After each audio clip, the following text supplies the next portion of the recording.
Hola amigos, les recuerdo que este es el capítulo número 1 de la serie que estamos haciendo de cómo aumentar la fe para pagar deudas y evitarlas en un tema muy relacionado para la restauración del matrimonio y las finanzas. Te recuerdo que en la descripción te encuentras el anterior capítulo y el que viene, y es sumamente importante que te hayas visto el capítulo de introducción para que entiendas cuál es el enfoque que le estamos dando a esta charla para tu matrimonio y para tu vida. En este capítulo vamos a hablar de la importancia de la renovación de la mente. La búsqueda de la estabilidad financiera es algo muy natural de nuestras mentes. Y esto lo confirma en 1 de Timoteo 5:18. El trabajador tiene derecho a su paga. Pero también tenemos el otro lado de lo que merecemos a cuando traspasamos a lo que no es para nosotros o no es justo que lo tengamos, que es cuando codiciamos. Y la codicia también es una naturaleza de esta carne caída del pecado original. Y esto trae un desequilibrio en nuestra postura de dos maneras. Uno, amargura por algo que no se tiene. 2. Avaricia de tener cada día mucho más. Esta falta de equilibrio entre lo que tenemos derecho y entre lo que queremos obtener de más. Entonces vamos a empezar a analizar los factores que nos ponen en necesidad. Esos que de nuestra parte dificulta que podamos tener más o estemos limitados por nuestra forma de pensar. Y esto yo lo aprendí directamente en mi vida, que crecí en un barrio donde un extracto bueno y muy cerca nos quedaba otro barrio donde era de escasos recursos. Y había un centro comercial en común donde todos íbamos a jugar a las maquinitas, a pasar videojuegos y ahí hacíamos amigos con el otro barrio. Recuerdo que ese barrio había uno de ellos que era alto, tenía buena pinta y una mujer mayor, adulta, divorciada, se fijó en él, se enamoraron y esa mujer empezó a recogerlo, lo cambió de casa, le dio ropa, todo se lo daba. Era una mujer con billete. Y en ese momento que yo tenía unos 17, 18 años, todos veíamos eso y decíamos,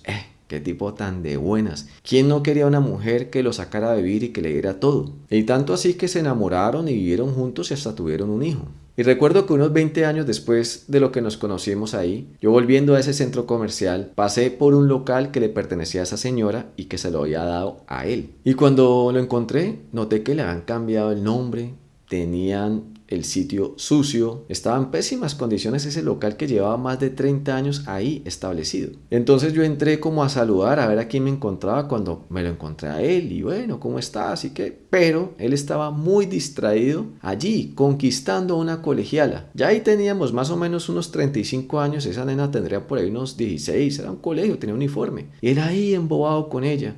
Y el local hecho miércoles. Entonces yo me quedé pensando como que este man pasó todo este tiempo y esa mente sigue siendo la misma, como alguien inmaduro atrapado en el tiempo.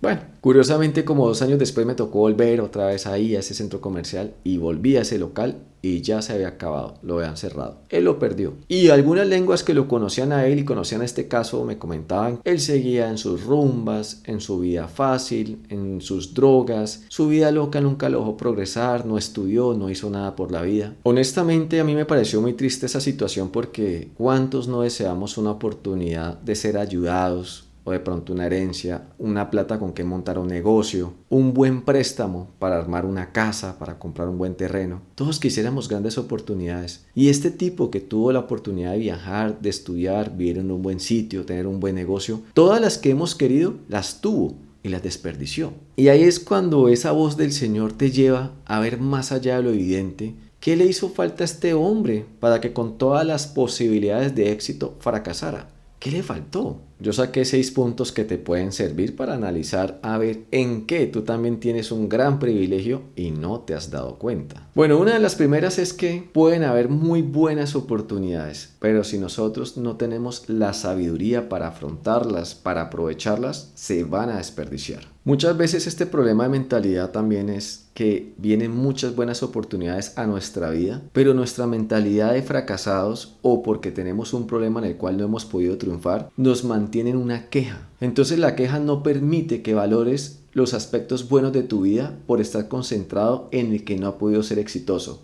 Un muy buen ejemplo de esto que veo en muchas personas que se acercan para hablar de su restauración matrimonial es que en medio de esta separación y divorcio, supongamos que la mano es como que el divorcio hace parte de un dedito que se ha machucado. Y estas personas viven la vida como si todo se hubiera acabado, no hubiera oportunidad, no quiero vivir, me siento mal, pero no ven que no están debajo de un puente viviendo, no ven que no están conectados en una máquina para poder respirar, para poder comer, no ven que sus hijos tampoco están ni pidiendo, ni están en una máquina, están con ellos, que tienen un empleo. No son las vidas perfectas, pero culpan como toda la mano y todo el brazo de que todo está mal porque simplemente tienen un problema en una uña.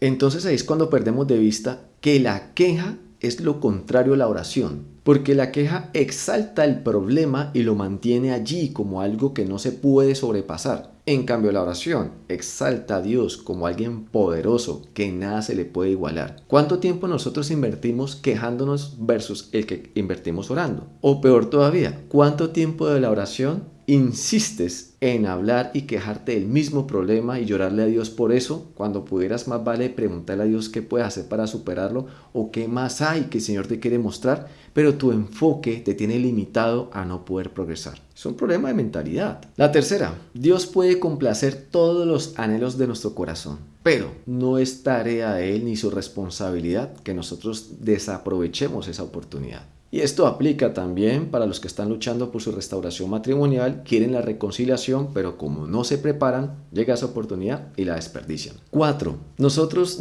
creemos que porque Dios es poderoso y puede todo lo imposible, también sus oportunidades son ilimitadas. Entonces nosotros desperdiciamos la oportunidad confiando en que van a haber muchas más. Pero este es un concepto del desperdicio y también va contrario al administrador que Dios quiere que seamos de todas sus riquezas y sus bendiciones. 5. Al que nada le cuesta, tampoco conoce el valor de ganarlo. Y precisamente por esto no tenga ese cuidado para no perderlo, para no desperdiciarlo. Y este es un concepto que aplica muy bien para los matrimonios, que muchas veces el amor fue tan rápido, tan incendiario, y pensamos o nos confiamos que esa persona nunca nos iba a dejar, y hoy enfrentamos una separación. Y recordando a mi abuela, que en paz descanse, el que nunca llegaba a tener y llega a tener, loco se quiere volver.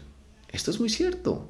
Si nosotros hemos convivido en una vida a ras, pero no hemos tenido la construcción, la edificación para saber cómo poder tener más, es posible que la bendición nos termine destruyendo porque nosotros no tenemos una capacidad para saber controlarnos, un dominio propio, para que no vaya a existir los excesos que nos hagan llevar a una mentalidad que desperdicia y obviamente que ahí se va a acabar cualquier bendición, no lo va a resistir. Por eso el énfasis de todo este curso es la renovación de la mente, porque es que no se trata de cuántas oportunidades hayas tenido o no tengas, sino de que tú tengas la capacidad de ser fiel en lo poco para que puedas ser puesto sobre lo mucho. Y precisamente la Biblia habla de un caso muy particular donde existió un rey que se llamó Salomón, el cual era conocido por ser muy rico y además demasiado sabio, tanto que otros reyes venían a consultar en él. Pero ahí nosotros, al estudiar todo el contexto, lo que aquí nos muestra, este fue un hombre que el Señor les dijo que no se fueran a casar con las mujeres de los otros reinos porque iban a inclinar su corazón a adorar las creencias y los dioses de esos otros reinos. Y parece ser que Salomón era muy sabio.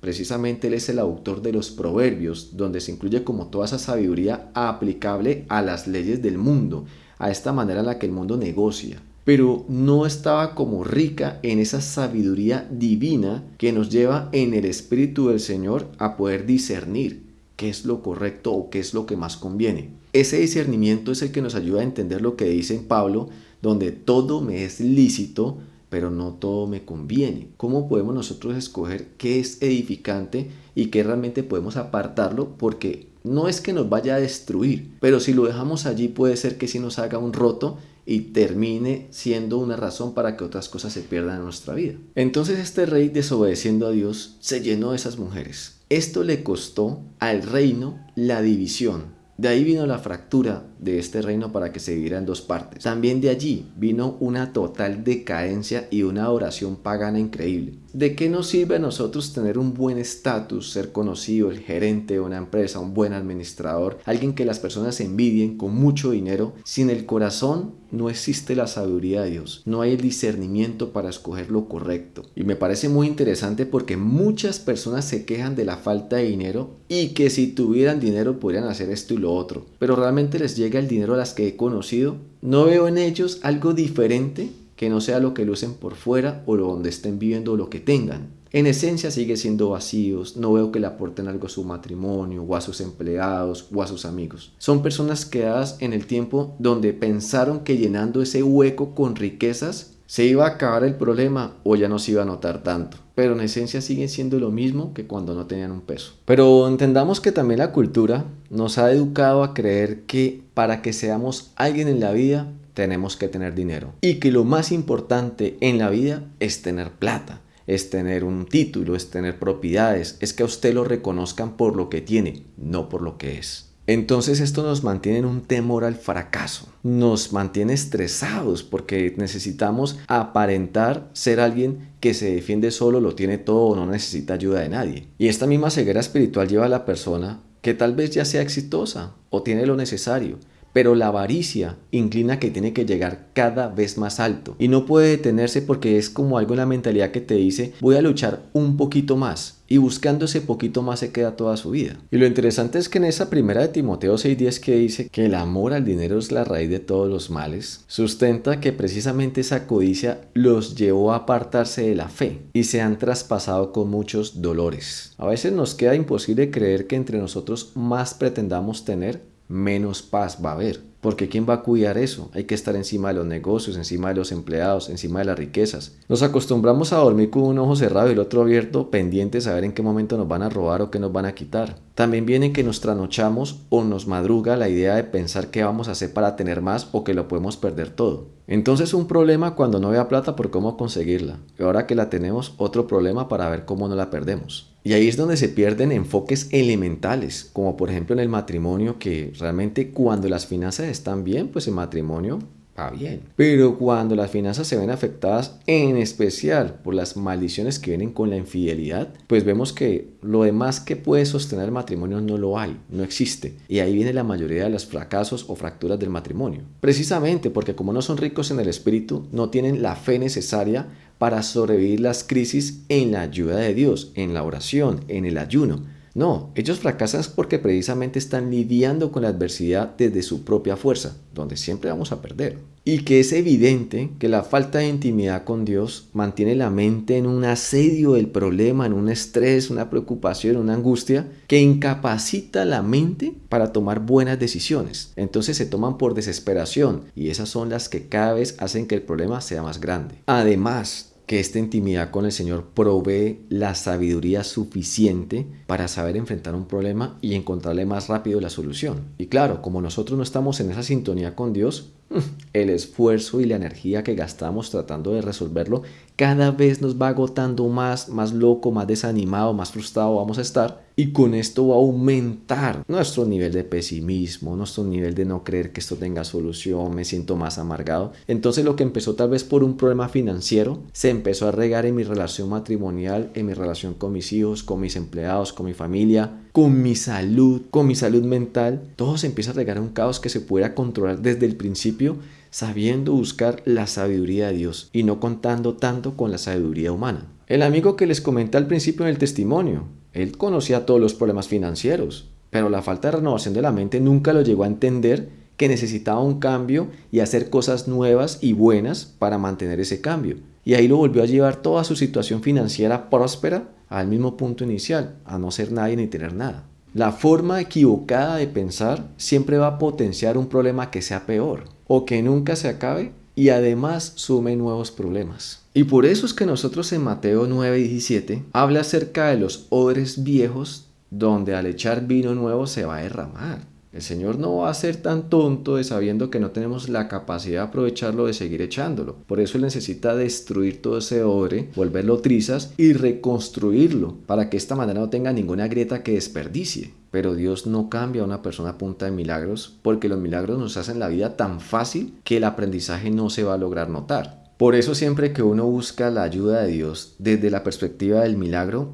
lo lamento, esa no va a ser la búsqueda correcta porque lo que Dios quiere es tu transformación. Pero nuestra mentalidad facilista, que quiere todo rápido y sin esfuerzo, no va a permitir que Dios haga la obra necesaria en nosotros para que esos problemas no sigan o no se creen nuevos. Y bueno amigos, para no hacer más largo este video, les recuerdo que en la descripción te encuentras el video anterior y el que sigue. Por favor, si tú necesitas consejería personalizada, aquí puedes pedir una cita. Y no te olvides compartir, dar me gusta, dejar un comentario y si quieres nos puedes obsequiar una ofrenda. Dios te bendiga.